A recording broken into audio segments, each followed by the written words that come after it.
Hello and welcome to the United Community Channel. My name is Jack and this is your preview for Manchester United's game away to Sheffield United in the Premier League. Big game for United, even though it's bottom of the table. Sheffield United, big 3 points up for grabs. Plenty to talk about. Let's get right into it.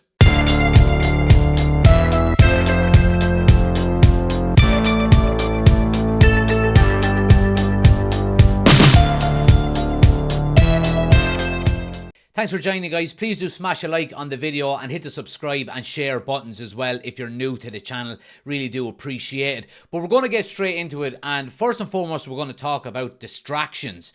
Now obviously Manchester United have had a lot of distractions off the pitch in the last 2 weeks.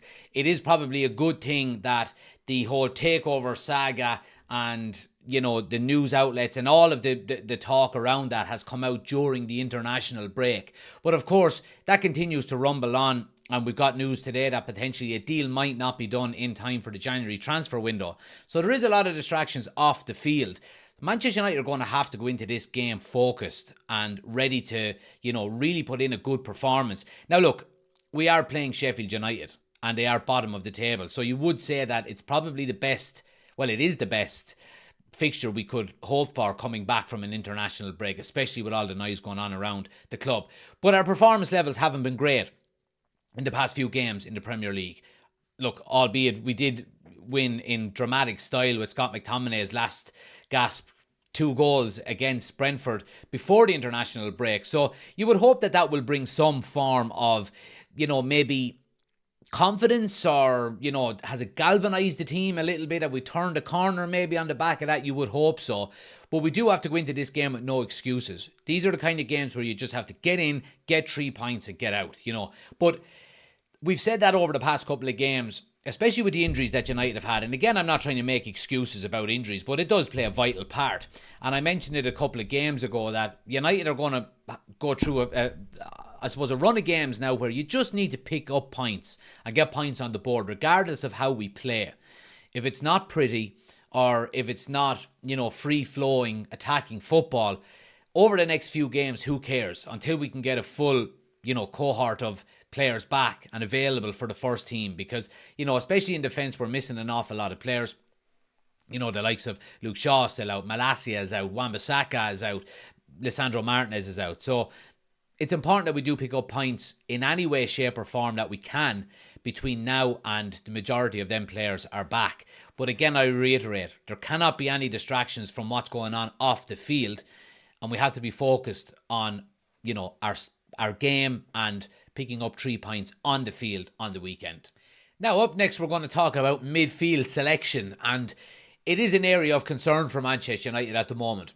We've seen Casemiro on international break, play a lot of minutes, obviously a lot of travel involved there.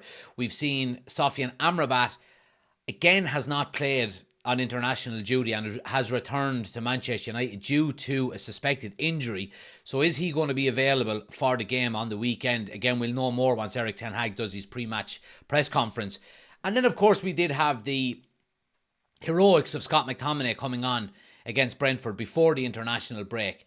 And look, he only came on, he was on the field for I think maybe 6 minutes. So you can't really put a rating on how well he played, albeit he did win the game for us with his 2 goals. But you can be in the right place at the right time and get a couple of goals and still have a bad game, But do we go back to basics now? There's been a lot of talk about maybe should Harry Maguire come back into the team. He's played quite well in the last couple of games that he's played for Manchester United. So in midfield, there is a dilemma there. We've also got the likes of Mason Mount. Is he going to maybe play in central midfield, or is he going to play on the right-hand side? Obviously Anthony is back on that right-hand side now as well. So Erik ten Hag does have a decision to make. I really do hope that Amrabat is fit and available. Again, it all depends on the injury that he has or he may have. But I do think that he does give much needed legs in that midfield. On the defensive side of it, more than anything else, Casemiro has looked jaded this season so far. A long season last year, World Cup in the middle of it, a short off-season, and then a pretty hectic pre-season as well, has seen not just Casemiro, but a lot of players look quite tired.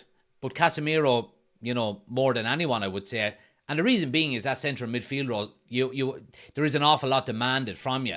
So it's going to be interesting to see what Erik ten Hag does in that midfield. And we'll get into my predicted 11 in a few minutes. But I do think it's an area that we have to get right, because we do have probably a makeshift defence is quite harsh in what we're saying. There is talks of potentially Reguilon being back at left back, which is good. Let's hope he can, come back and slot straight back in there.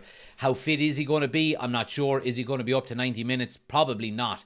But if we could start him, get a couple of goals up, and then maybe manage the game out, and maybe make the changes if we have to. Okay. But that midfield, the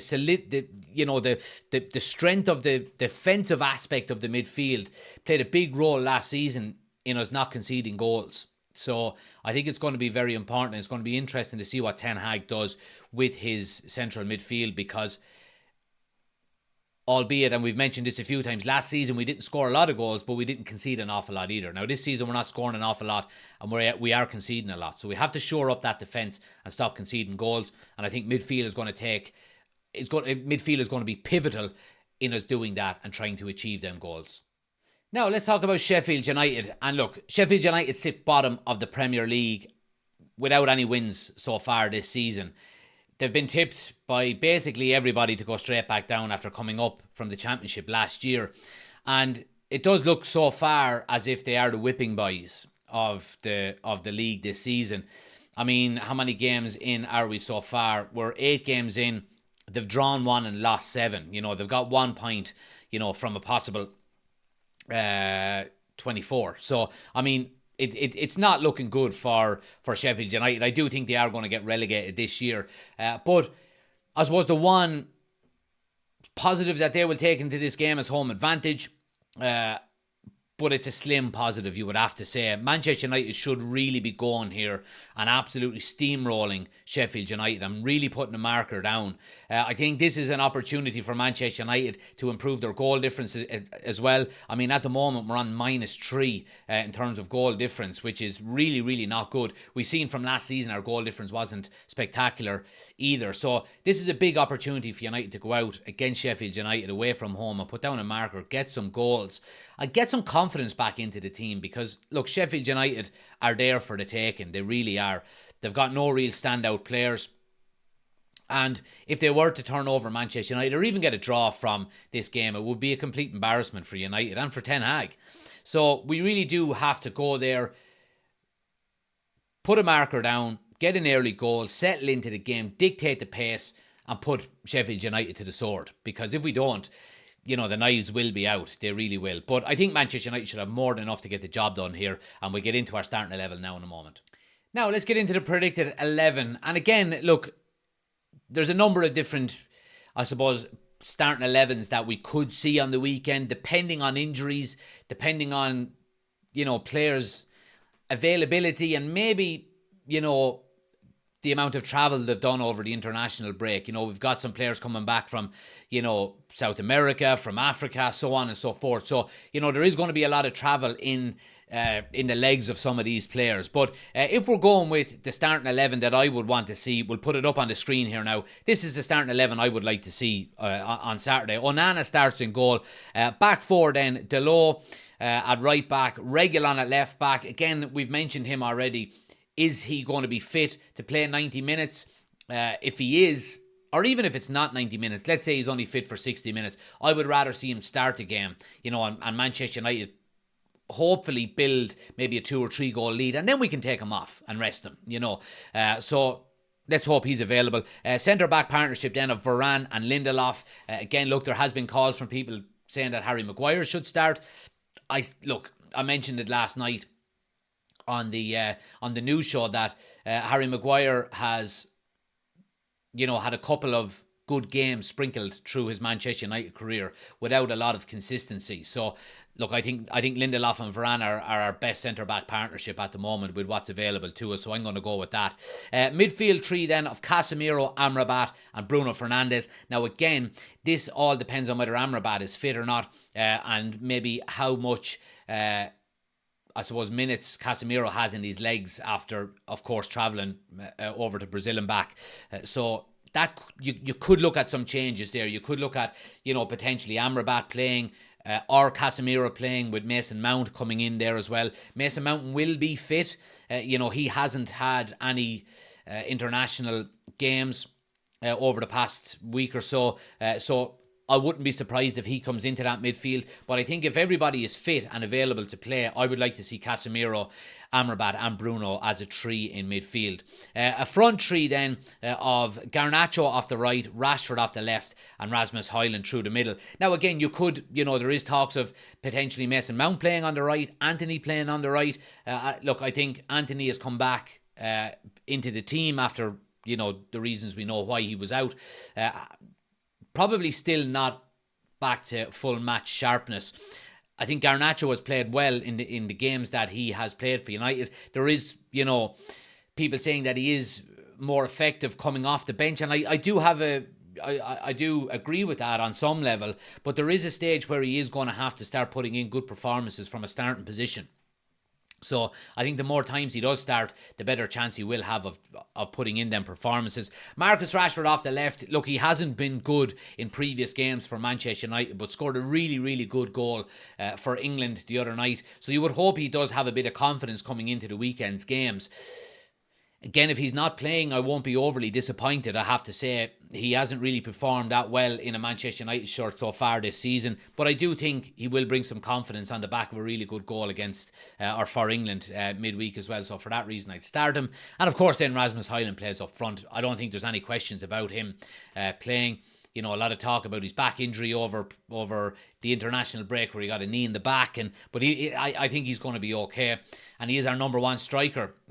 Martial is not going to get a look in that often, I don't think. Maybe for some of the lesser games or the games where, we have to rotate. But I think for the league and the fact that we're sitting in 10th and we need to go with our strongest lineup, I think Rasmus Højlund plays, absolutely. But that's the lineup I would like to see, guys. Let me know if you would change anything in the comment section below because, like I said, there are some other options there. Let me know in the comment section below. Now, if we're going with a score prediction, like I said, Manchester United should have more than enough to get the job done here against Sheffield United. I think they've conceded the most goals out of any team in the Premier League, and they've also, I think they're one behind Bournemouth, or one ahead of Bournemouth in terms of goals scored. They've only scored 6 goals so far this season. So they've got a goal difference of -16. Manchester United should really be putting them to the sword here. And again, I would like to see a strong Manchester United lineup. And, let's get some confidence going. And no better opportunity here to go in against the bottom of the table. 3, 4, 5 goals should be the target for Manchester United here. They really should, without conceding. So for that reason and that reason alone, I'm going to go with a score prediction of 3-0 to Manchester United. Like I said, we haven't been free flow scoring, but I do think we should have more than enough to get, 2 or 3 goals here at a bare minimum. So that's my score prediction, guys. Let me know your score predictions in the comment section below. Like I said, we will be doing a live watch along for it. Saturday night match. Really like them games. 8 o'clock kickoff. We'll be live from 7:30 on Saturday night for the live watch along. So please do join us. Please do hit the like and subscribe button as well if you're new to the channel. And also hit the share button as well. It helps out the channel an awful lot. We're on the road to 5,000 subscribers before Christmas. So if you are new, please do hit the subscribe button. Appreciate everybody watching. Hope to see you on Saturday night for the game. Stay safe and I'll chat to you soon.